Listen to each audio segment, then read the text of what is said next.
Babat Tanah Leluhur kali ini mengetengahkan episode kedua dengan judul Kisah Sepasang Anak Harimau. Kisah Sepasang Anak Harimau. Naskah disusun oleh Izar Sponsen. Ide cerita C.C. Suhyar. Teknik dan montase Yadi Enos. Musik oleh Hari Sabar dengan sutradara Thomas Agi.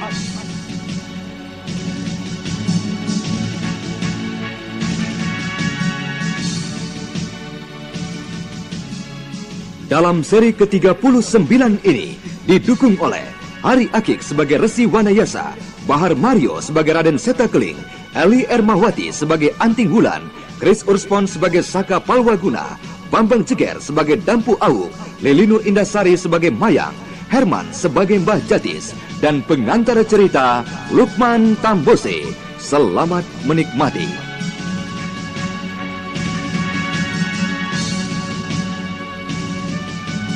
Pada kisah yang lalu diceritakan, Resi Wanayasa menerima mayang gadis desa Malang yang ditemukan pingsan di pinggiran sungai. Gadis Malang itu ternyata melarikan diri dari desanya di Beringin Watu. Hal tersebut dilakukan karena takut pada kecaman penduduk desanya dan kemarahan orang tuanya. Sementara itu, Raden Karmapala di ruang tahanan sempat berbincang dengan Made Ludira yang ditahan di kamar sebelahnya melalui celah-celah dinding kayu. Sedangkan Mayang yang berhasil diyakinkan oleh Cempaka akan kearifan dari Resi Wanayasa akhirnya bersedia menemui sang resi untuk menceritakan tentang hubungannya dengan Saka Palwaguna.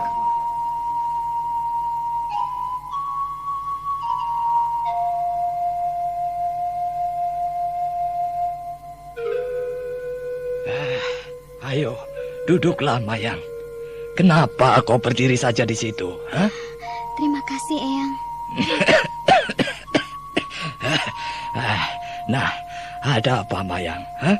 Kenapa kau datang menghadapku? Eyang, bolehkah saya berterus terang pada Eyang? Oh, tentu saja Mayang. Berterus teranglah anakku. Hah? Ada apa? Tapi apakah Eyang tidak menjadi marah? Kenapa aku harus menjadi marah padamu anakku? Hah? Dengan berterus terang, kau sudah menghilangkan beban batin yang ada dalam dirimu. Dan itu adalah perbuatan yang baik. Baik dirimu dan juga bagi diriku.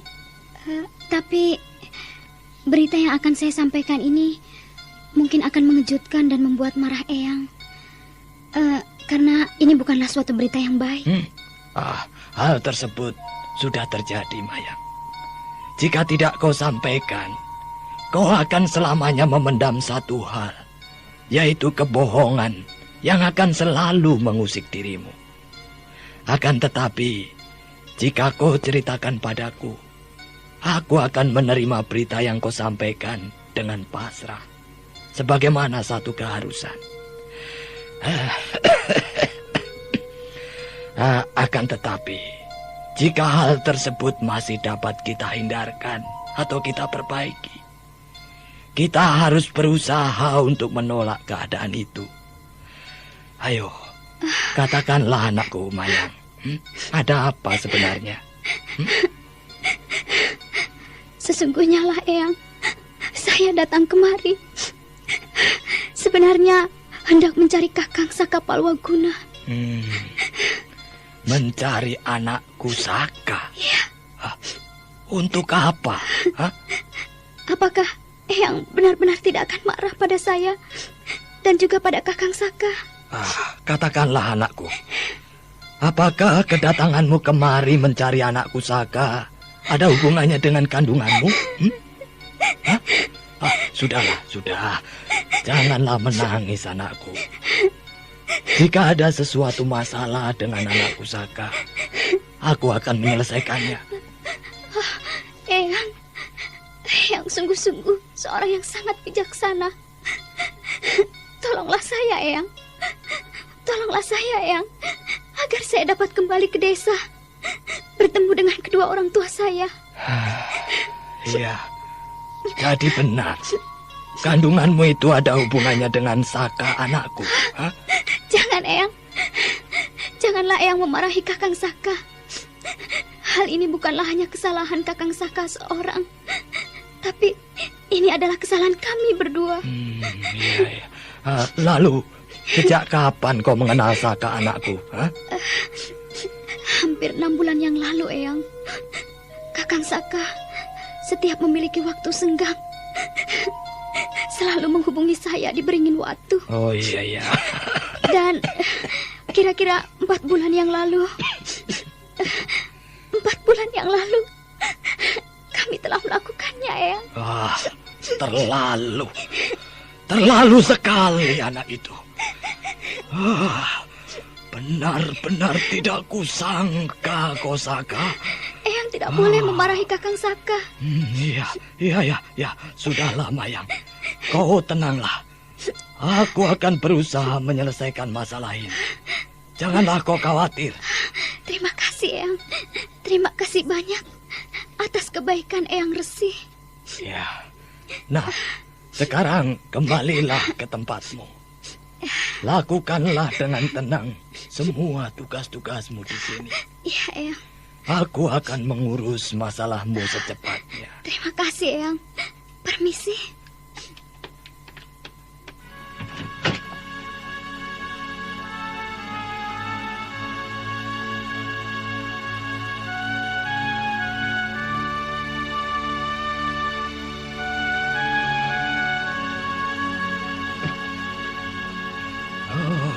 Dewata yang agung, anakku Saka benar-benar telah membuat malu. Anakku Saka telah membuat menderita seorang wanita lemah seperti itu. Oh, benar-benar terlalu. Aku harus segera memanggil anak itu. Dan ketiga saudaranya pun harus mengetahui masalah ini.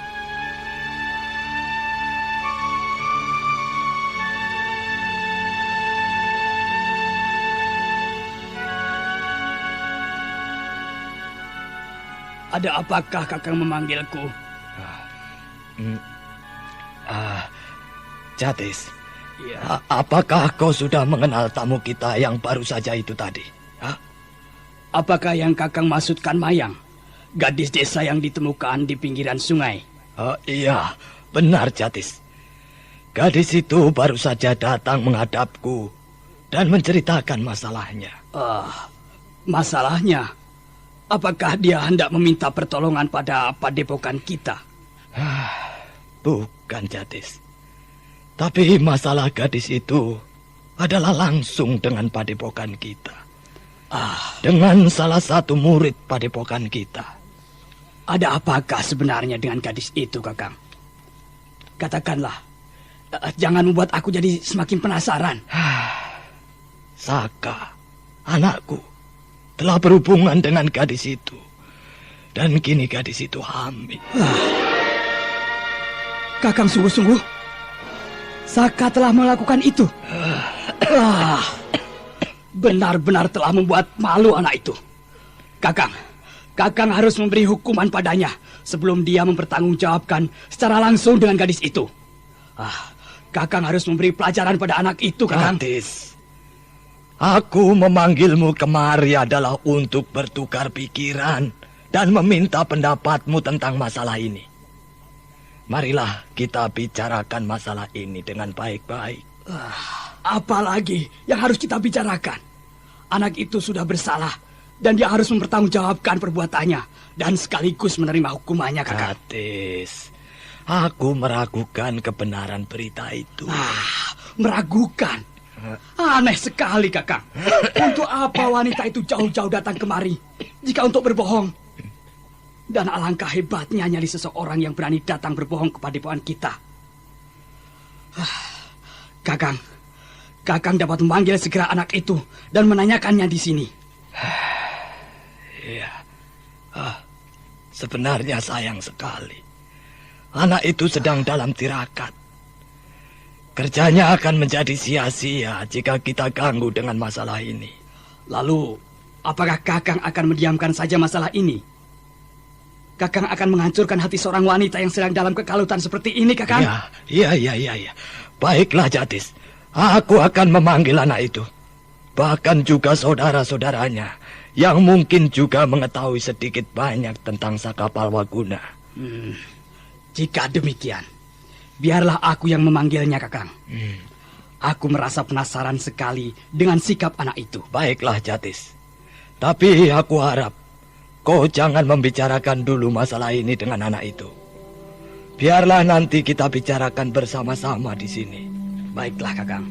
Aku segera saja berangkat ke sana. Ingat-ingatlah pesanku, Jatis. Iya. Jangan kau bicarakan dulu masalah ini padanya. Iya, Kakang.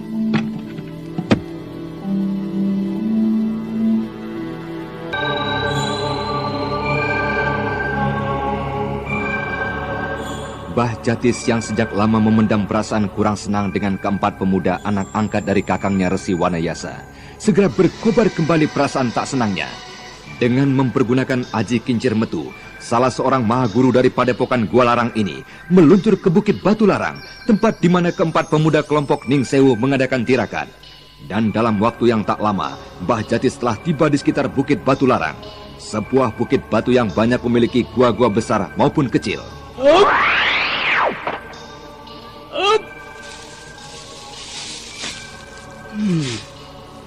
Aku akan memanggil anak itu dari sini.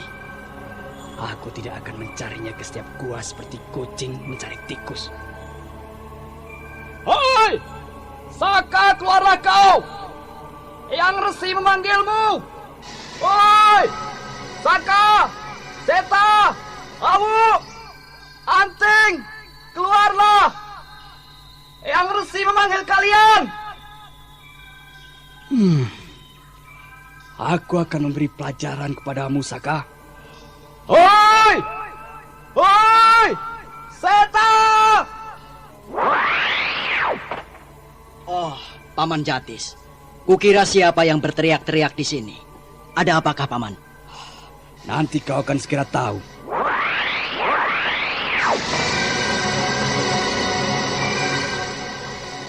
Beberapa saat kemudian, keempat pemuda murid yang sekaligus merupakan anak angkat dari Resi Wanayasa telah keluar dari gua tempatnya mengadakan tirakat. Ada apakah Paman Jatis memanggil kami? Bukan aku yang memanggil kalian, tapi yang Resi. Aneh sekali. Apakah yang telah terjadi di padepokan, Paman?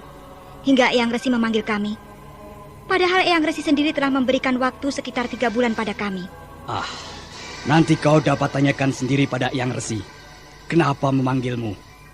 Ayolah kita segera kembali, dan kalian akan segera tahu kesalahan apa yang telah dilakukan oleh salah seorang dari kalian. Tunggu, Paman. Sebenarnya apakah yang telah terjadi? Apa maksud Paman mengatakan salah seorang dari kami melakukan kesalahan? Kesalahan apa? Dan siapa yang telah melakukannya? Nanti kalian dapat tanyakan sendiri pada Eyang Resi. Aneh sekali, Kakang Seta. Ada apa ini? Ayo kita kembali dan menemui Eyang Resi. Mari adik-adikku.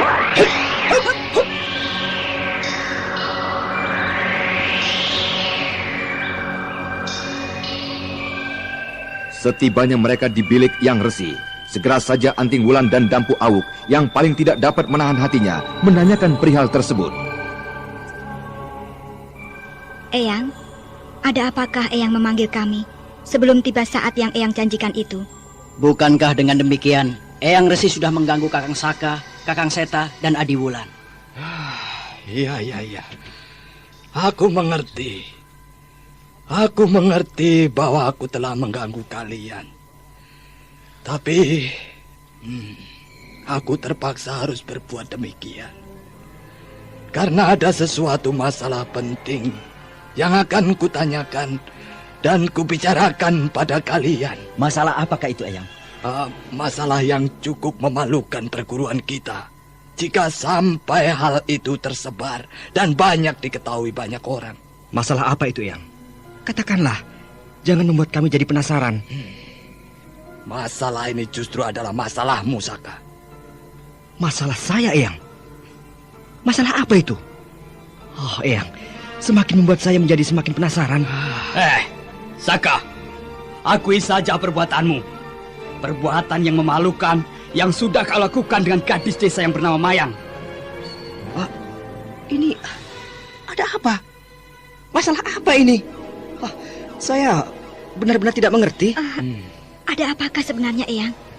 Perbuatan memalukan apakah yang telah dilakukan oleh Kakang Saka? Ya, kau tanyakan saja pada kakangmu. Apa yang telah dilakukannya dengan seorang gadis bernama Mayang dari desa Beringin Watu. Kakang, Akui saja perbuatanmu, Saka. Jika kau memang melakukannya, kau adalah laki-laki.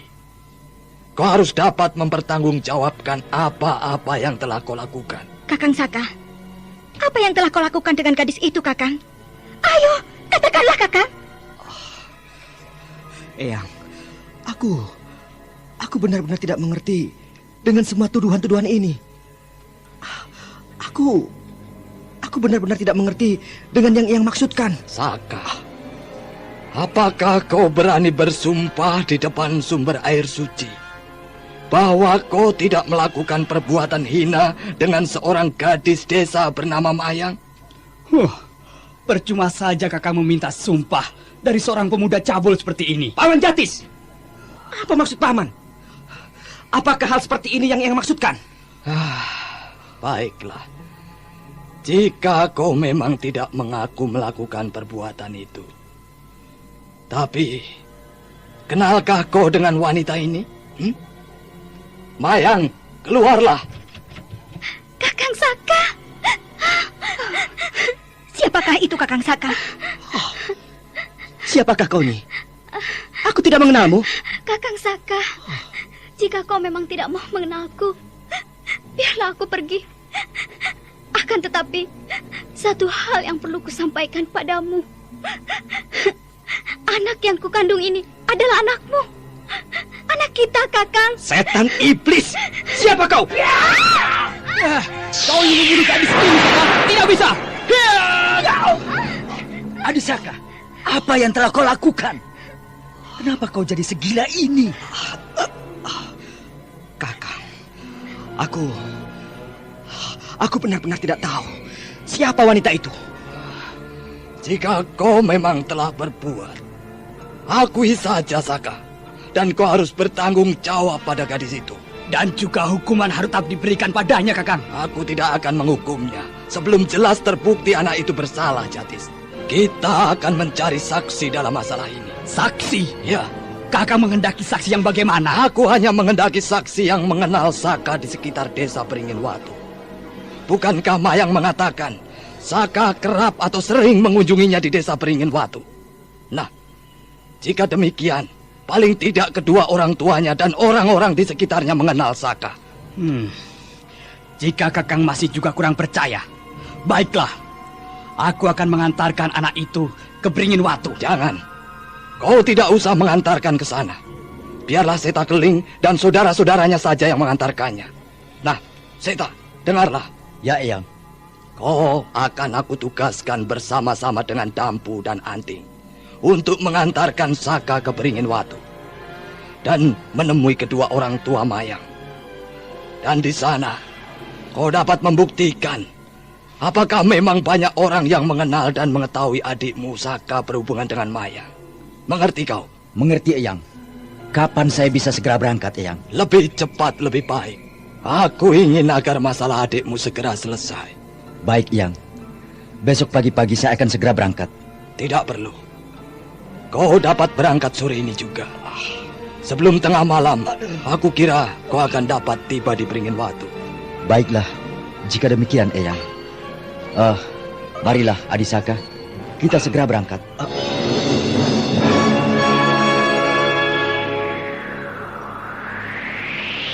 Sementara itu, di padepokan Gua Larang, Resi Wanayasa sedang bersemadi seorang diri. Sang resi yang arif dan bijaksana ini sedang berusaha melenyapkan guncangan hatinya akibat peristiwa yang baru saja terjadi. Selama beberapa hari ini, kemelut demi kemelut telah mengguncangkan tidak saja hatinya, tapi juga seluruh isi padepokan ini. Peristiwa Madeludira, Raden Karmapala, dan kini Saka Palwaguna, anak angkatnya yang sangat disayanginya. Untuk itulah, Sang Resi Wanayasa berusaha membenamkan seluruh jiwa dan raganya pada satu pusat, yaitu Yang Maha Agung. Belum lagi jauh sang resi terbenam dalam semadinya. Kebakaran!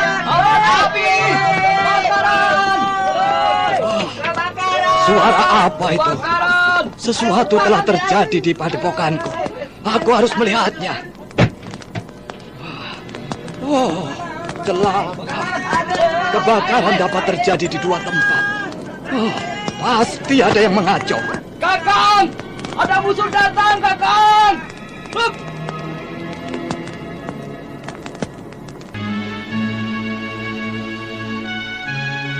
Resi Wanayasa benar-benar terkejut ketika melihat pondokan samping tempat tamu-tamunya menginap kini sedang dimakan api. Dan api itu terlihat membakar 2 pondok yang letaknya cukup berjauhan. Nah, para pendengar sekalian, apakah yang sebenarnya sedang terjadi di padepokan Gua Larang? Dan bagaimanakah dengan nasib Saka Palwaguna? Apakah benar anak itu telah menodai Mayang, gadis dari desa Beringin Watu? Untuk mengetahui jawabannya, ikutilah kisah Babat Tanah Leluhur yang dipersembahkan oleh Prokol, obat flu andalan, dan Entrostop, obat sakit perut terlengkap dengan khasiat rangkap, bersama Teater Sanggar Cerita di radio kesayangan Anda. Sampai jumpa.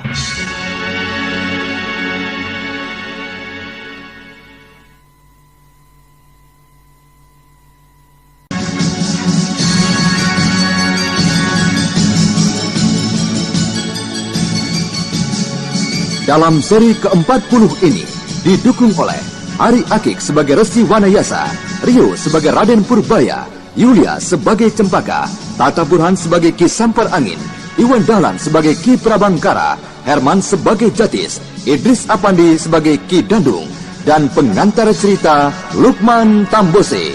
Selamat menikmati.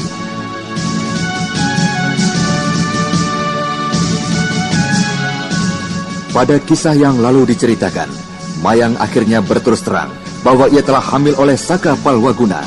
Untuk itu, Resi Wanayasa memanggil keempat muridnya dari Bukit Batu Larang yang sedang menjalani tirakat guna memecahkan rahasia kincir metu pada tingkatan khusus. Akan tetapi Saka Palwaguna yang bertemu dengan Mayang tidak mengakui semua perbuatannya, bahkan menyatakan bahwa ia tidak mengenal dengan Mayang. Kemudian, Resi Wanayasa memerintahkan untuk mencari bukti langsung ke desa Beringin Watu. Akan tetapi, baru saja mereka meninggalkan padepokan Gua Larang.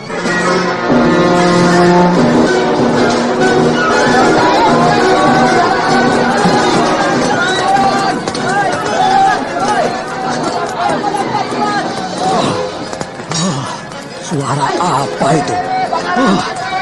Sesuatu telah terjadi di padepokanku. Aku harus melihatnya segera.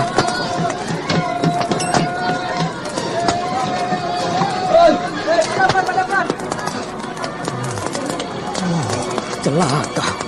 Kebakaran terjadi di 2 tempat. Pasti ada yang membuat kekacauan ini. Kakang! Kakang! Ada musuh datang! Hup!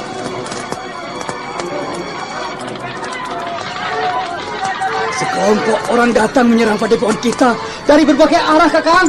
Kakang! Hei! Wanayasa, aku datang untuk membuktikan kehebatan dari Gua Larang.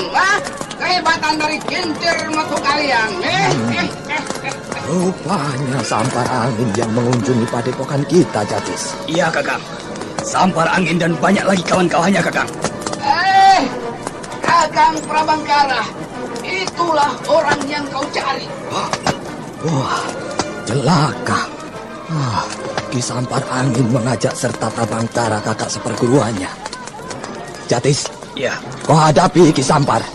Biar aku mencoba menahan Prabangkara. Baik, Kakang. Hup! Sampar Angin. Ayo hadapi aku, Jatis Purut Sarumpa. Ayo. Hei!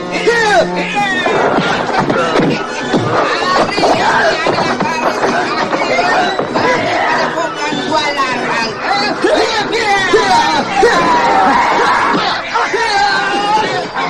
Jatis Purut Sarumpa yang merupakan salah seorang maha guru dari padepokan Gua Larang segera saja membuka jurus kincir metu tingkatan ke-8, tingkatan tertinggi dari kincir metu yang dikuasainya, karena ia mengetahui sedang berhadapan dengan tokoh kelas 1 dari golongan hitam.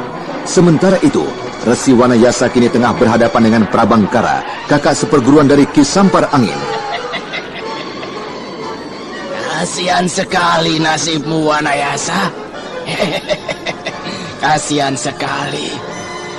Kau yang seharusnya menjadi orang yang paling terhormat di tanah Pasundan, kini terpaksa tinggal dan mati di tempat seperti ini. Prabangkara, kenapa kau tiba-tiba saja datang ke tempatku dengan cara seperti ini? Aku tidak merasa pernah membuat satu persoalan denganmu.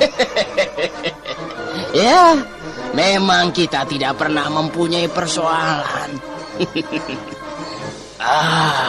Tapi aku kini justru akan mencari persoalan denganmu. Aku ingin membuktikan kehebatan kincir metu yang kau bangga-banggakan.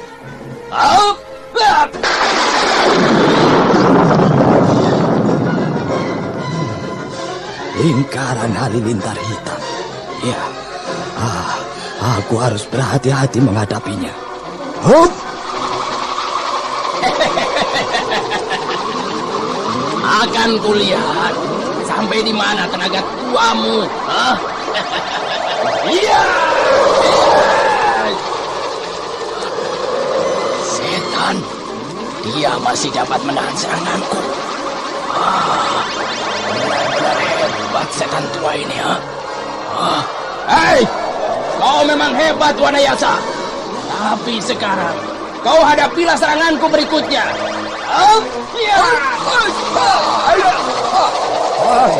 Prabangkara, salah satu tokoh utama dari golongan hitam yang jarang menampakkan diri dalam dunia kependekaran tanah Pasundan, mulai membuka ilmu andalannya, yaitu lingkaran halilintar hitam. Sedangkan Resi Wanayasa yang melihat dan mengenali bahaya, segera saja membuka kincir metu tingkatan ke-9 yang baru saja dikuasainya.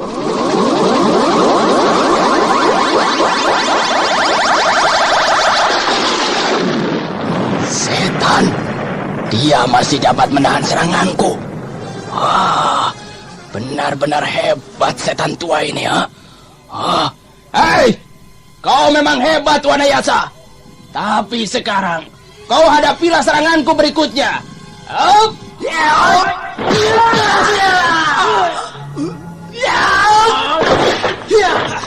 Hai, Prabangkara, siapakah yang telah membayarmu untuk datang kemari? Untuk apa kau tahu itu, Wanayasa? Apakah kau juga akan membayarku agar segera meninggalkan tempatmu ini? Wanayasa, Wanayasa. Kasihan sekali.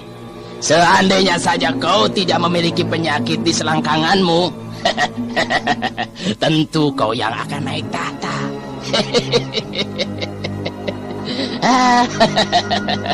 Kenapa kau diam saja, Wanayasa? Kenapa? Kau bingung aku dapat mengetahui hal itu, Kau dan saudaramu, Sempak Wajah, memang sama bernasib sial. Ayo layani aku terus, Wanayasa. Aku harus menyerahkan mayatmu pada seseorang yang menjanjikan imbalan besar padaku. Ayo.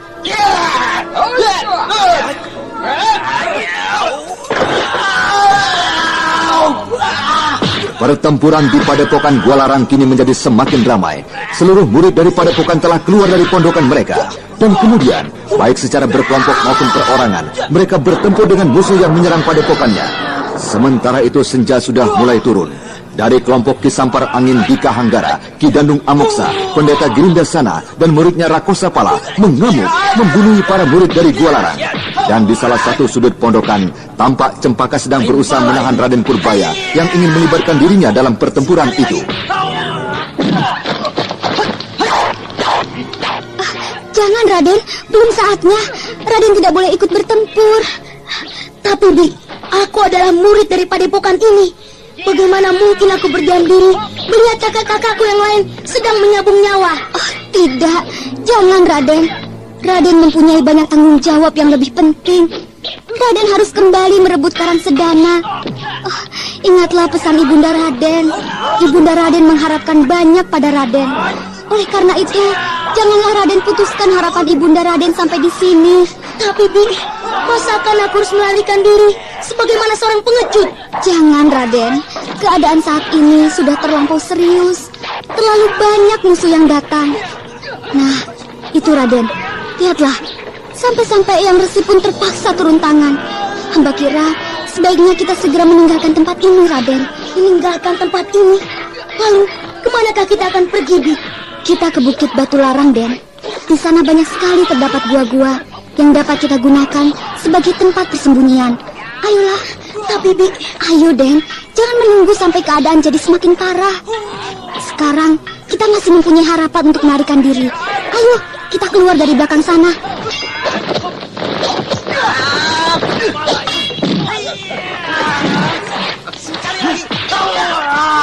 Sebentar, Bi. Ada apa lagi, Den? Iblis gendut itu, Bi. Itu, lihatlah. Oh, celaka. Ki Dandung Amoksa.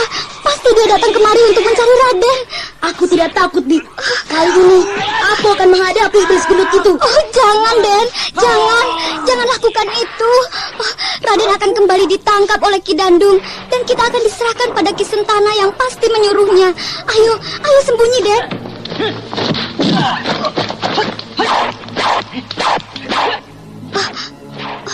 Dia sudah pergi. Ayo, kita pergunakan kesempatan ini.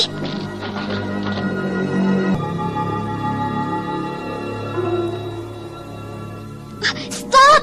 Berhenti, Raden. Lihat, itu pendeta botak yang melukai Ibunda Raden. Awas, sembunyi. Pendeta itu pasti sudah mengenal Raden. Kita akan berlari melalui halaman luas itu. Mungkin akan ada yang melihat kita jika kita tidak hati-hati. Nah, ayo Raden. Mereka tidak berada di sekitar sini. Ayo, ayo. Cempaka, pengasuh Raden Purbaya yang cerdik, setapak demi setapak berhasil membawa Raden Purbaya menuju ke arah pinggiran kawasan belakang dari Padepokan Gua Larang. Akan tetapi ketika kedua anak itu akan menyeberang, melintasi halaman belakang, Ki Dandung Amoksa yang memang sedang mencari mereka, sempat melihat bayangan mereka melintas. Anak kura-kura itu memang cerdik. Ya, benar-benar cerdik. Tidak mungkin akan berhasil mengelabui aku, Ki Dandung Amoksa. Akan kutangkap kau kura-kura kecil. Di mana kedua kura-kura kecil itu? Tempat ini ternyata penuh dengan batu-batuan besar kecil. Kura-kura itu memang cerdik. Tapi jangan harap dapat mengelabui aku. Hai, kura-kura kecil, keluarlah kalian. Percuma kalian bersembunyi. Aku sudah tahu tempat persembunyian kalian, ha? Celaka, Raden. Ki Dandung mengetahui tempat persembunyian kita. Tenang saja, Bi. Jika iblis gendut itu datang, aku akan menghadapinya. Ayo, keluarlah kalian, ha? Kenapa kalian berdua saja? Di manakah ibundamu itu? Kemudian naik ke atas batu yang paling tinggi yang berada di sekitar tempat yang dicurigainya. Oleh karena itu, segera saja dia dapat melihat tempat persembunyian Cempaka dan Raden Purbaya. Kura-kura, ayo keluarlah. Ciluk, bah. Mau kemana lagi kalian bersembunyi, kura-kura kecil? Ayo ikut aku, ha? Ki Dandung segera saja meraih lengan Raden Purbaya. Akan tetapi dia tidak menyangka Raden Purbaya kini bukanlah anak yang dikenal 1 bulan yang lalu. Raden Purbaya membiarkan saja tangan Ki Dandung yang akan mencekalnya. Tapi bersamaan dengan itu, sisi telapak tangannya dengan keras memukul salah satu jalan darah yang cukup berbahaya.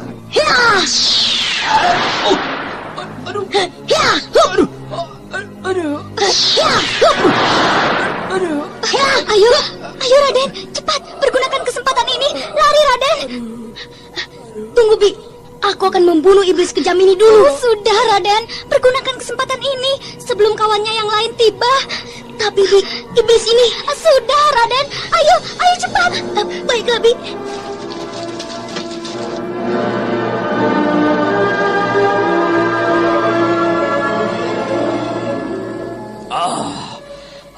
Setan, kura-kura itu dapat melumpuhkan aku. Pukulan yang tidak kusangka-sangka itu tepat mengenai jalan darah besar di pinggangku ini. Oh, hebat sekali. Baru beberapa minggu anak itu tinggal di sini. Kini bebas sudah. Untung tenaga anak itu belum seberapa. Jika tidak, tentu aku dapat seharian tak bergerak di sini. Mau lari kemana kau setan kecil?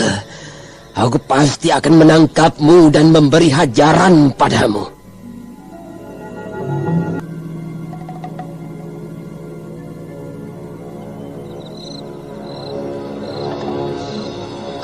Raden, kita harus masuk dan bersembunyi di dalam salah satu gua ini. Jangan, Bi. Kita dapat ditemui Ki Dandung jika kita berada dalam gua. Karena kita tidak dapat mengetahui di mana Ki Dandung berada. Dari atas batu-batuan ini, kita dapat melihat Ki Dandung dan dapat pindah ke tempat persembunyian lain jika Ki Dandung menuju ke arah kita. Awas, itu Ki Dandung menuju ke arah kita. Bersembunyi, Raden.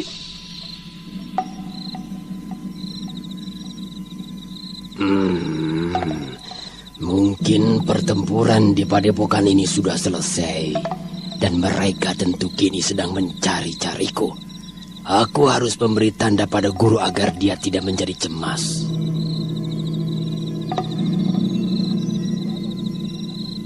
Hei, siapa itu?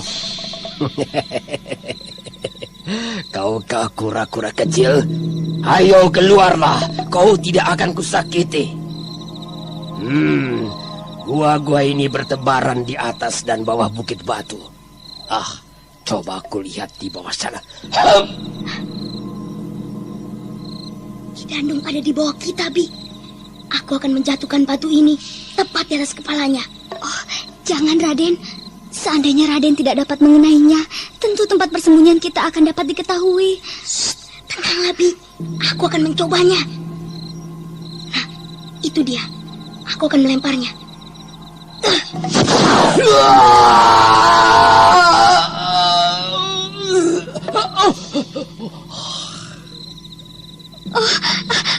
Raden, tepat mengenai kepalanya. Iya, Ki Dandung pasti sudah mati. Biar aku akan melihatnya, Bi. Hup.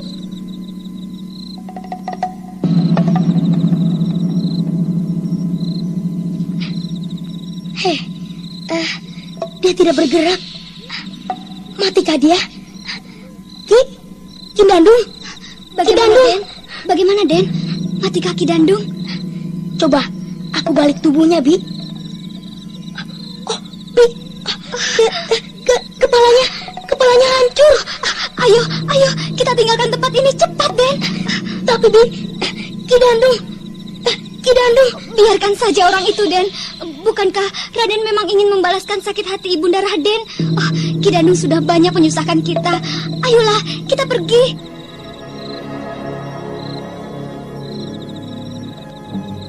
Raden Purbaya yang semula berkeras ingin membunuh Ki Dandung, kini hatinya menjadi berdebar, gemetar melihat Ki Dandung telah menjadi mayat akibat perbuatannya.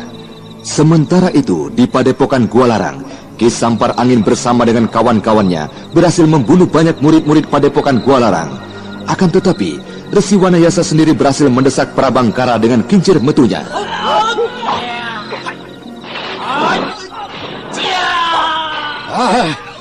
Prabangkara, kau harus mempertanggungjawabkan semua ini. Aku terpaksa akan menghentikan keangkara murkaanmu ini.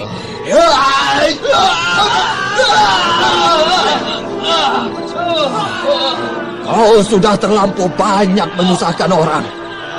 Aku tak dapat berbuat lain selain membunuhmu.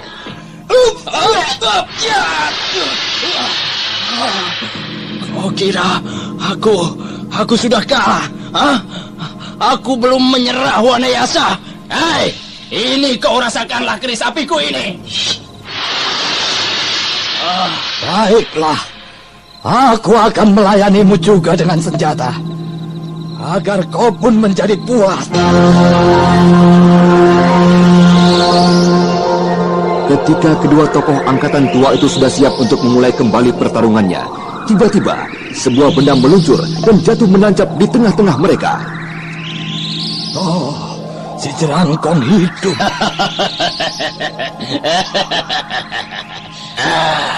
Kau terkejut melihat benda itu, Wanayasa. Sabarlah, Tuan. Wanayasa bukanlah lawanmu.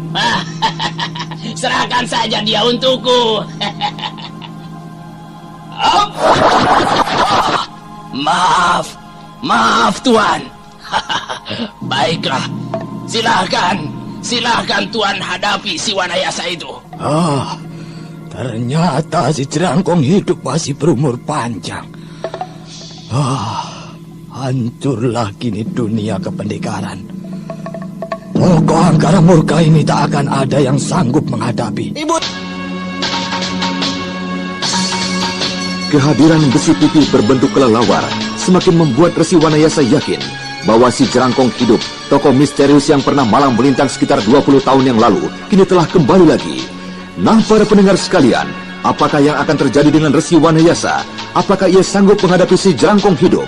Dan bagaimanakah dengan nasib Saka Palwaguna dan Mayang?